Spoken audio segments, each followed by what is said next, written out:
I'm John McNall. I'm one of the founders of Bowmac.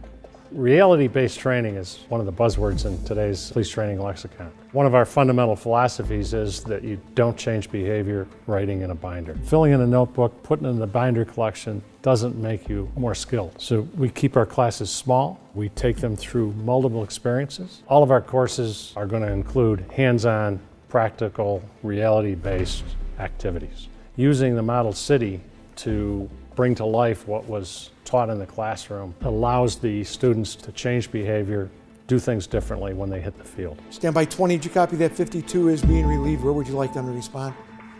I'd like them to start setting up outside perimeter. 10-4, 52, why don't you head to center and ridge at this time? My name is Vince Fagiano. I'm a retired commander from the Rochester, New York Police Department and one of the creators of the Critical Incident Program. The challenge we had was how do we give police supervisors and responders a real-life experience in a training setting? And hence came simulation-based training, giving them the opportunity to manage a scene in a training environment. In today's world, unified command, being able to bring together police, fire, other emergency responders, to train that in the real world is very expensive and time costly. To do that in a training setting, in a classroom, saves money and also gives a better hands-on experience to the participants. 30 years later, our approach has been reinforced time and again from students contacting us, saying that this training made a difference in how they responded. Are you ready? Ready. 21 radio emergency! 21 go. 21 radio, my partner and I, along with Unit 12, responded to Ritter Finance on Main Street. A man with a handgun took shots at us. My name is Jerry Hammernick. I'm a retired fire chief and also an emergency management director. I have 30 years plus experience in the fire service, and I'm one of the lead instructors for Bowmac. The fire service is the acknowledged experts in incident command system, but they haven't done as much training with other agencies. And in my career, we always work with law enforcement and other agencies. It's crucial we learn how to work together. Our training is designed to work for all of the emergency responders in a community. It addresses the team from the call takers at the beginning to the first responders to those supervisors who are responsible to solve the incident, and then the management team that deals with the aftermath of the event as well. So we address all levels of the community's response to a critical incident. Through the years, we had students attend this course who were first responders to Columbine, the World Trade Center, the Boston Marathon bombing, and from Newtown, Connecticut, who have attended and contributed to our course. Their lessons learned in a dangerous environment allows us to take those lessons and share them with first responders throughout the country. We service a population of nearly 1,200,000 individuals, and on any given day, we are required to respond to an array of situations that we have little to no control over at first. It's imperative that as an agency, we gain control as quickly as possible. We do that through the utilization of the incident command system. The idea that one just learns incident command by doing it on the street is a fallacy. The purpose of understanding incident command training is to ensure that the multitude of resources that you have or that arrive on your scene, either solicited or unsolicited, can be managed in a linear and effective way. One of the things that we've seen in the countless emails that we get from former students is that they're able to do things differently. They can manage a scene, and because of the training, they feel that they were really able to save an officer or a citizen's life. The reason this is the best training that you can possibly have as a first line supervisor or any first emergency responding personnel is these 7 critical tasks they teach here are the practical things that we go through on a daily basis when we have to go to these critical incidents. I took a fire call just the other day where it was a house fire, and I was in charge of that fire.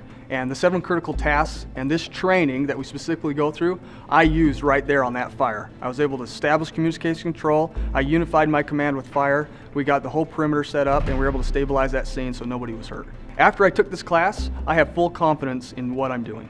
That real life experience we were trying to give those first responders was really based on what good responders have been doing forever. Establishing communications and announcing their command. Identifying the hot zone, or that area that poses danger to the initial responders.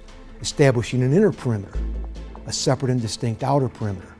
Establishing a functional command post, and then a staging area where we can direct all the additional resources that will be needed to resolve the incident. Proper, effective training beforehand gives those responders a recall base that they can use, and it eliminates the chaos and confusion that can occur at a critical incident in those first few moments. The decisions that are made or not made during those first 60 seconds of a critical incident will dramatically impact the numbers of casualties and the amount of property damage that will result. This course is dynamic, exciting. This is simulation-based training, and we are taking you from the lessons and the simulations out into the real world. And these are lessons that you can apply immediately. As soon as you leave the classroom, you can apply them out on the street. One of the things that we find a lot as we talk to students is they've never worked in a classroom together, yet they respond together, but they haven't taken the time to prepare to work together. And while they can do the job together in the field, that tends to work so much better if they've had that experience of being together and understanding each other's approaches prior to that incident happening. As police chief, it's my responsibility to make sure that my officers have the very best when they respond. The advantage of Model City is you're in the actual scenario, and what you find when you're working in that is that your heart gets pumping and that you start getting into the situation. You never know what's going to come next. You're trying to do the right steps, you're trying to do the right thing, and all of those things prepare you for the real world when you go out. As things come at you, you're able to adapt and you're able to utilize the very training that you get here to go out and use it in real scenarios as they come. I'd say the biggest thing I took from this training was the ability to manage a critical incident, and now I feel confident managing those incidents and using all available resources to solve the problem. One of the first recommendations out of the 9/11 Commission was the need to train those folks that are the first point of contact with the community during an incident. We took great pride at Bowmac because for over a year prior to that time, we had developed and trained telecommunicators in these 7 critical tasks.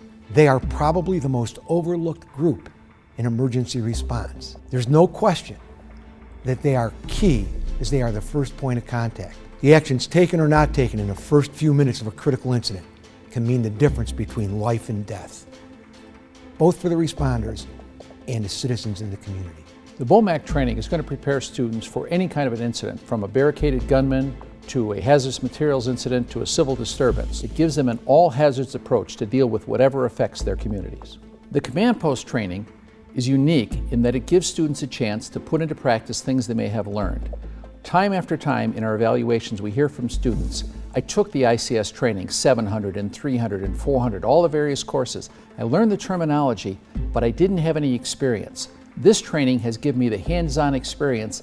I now understand how it works and am prepared to use it. The ones who use the incident command system the best are the ones who use it regularly. The initial response program, the goal there is for the first responders to set the scene for the specialists, the SWAT people, the bomb squad, the fire department, the hazmat.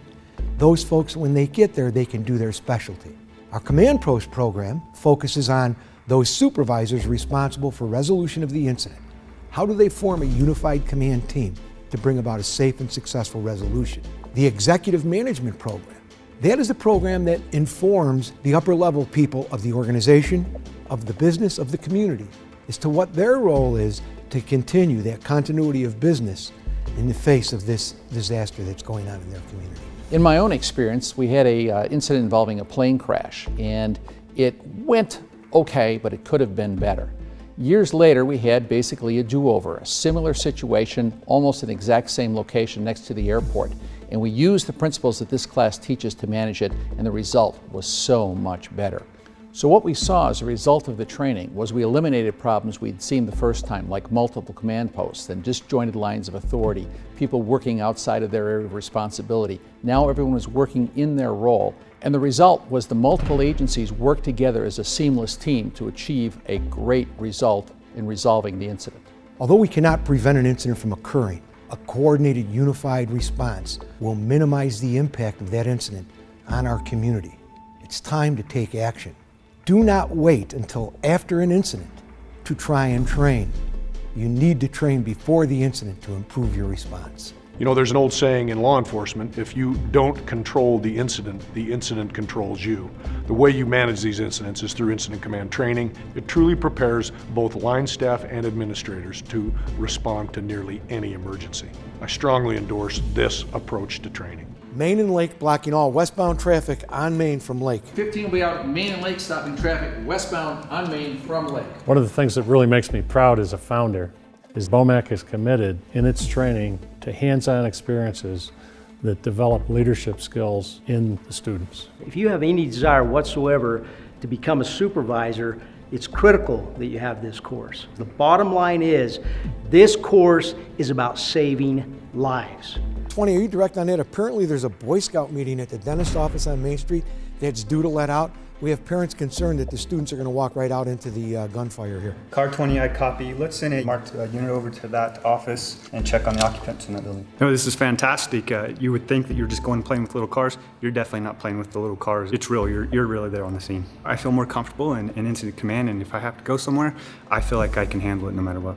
Over the years, the feedback we have received from students that have told us that had they not attended the training, they might have had a much worse scene. Really makes this a very rewarding endeavor for us to be involved in. They love this course because they reinforce the tools that they have in the toolbox and they add new ones. The Bowmac courses are customizable for each agency or business to suit their needs. I don't think you'll find more important training on the market today. If your department isn't using simulation-based training, you're costing yourselves your best efforts and you're putting your community at risk. Time and again we hear from police officers, firefighters, EMTs, I wish I had this 20 years ago. Give it to your people today.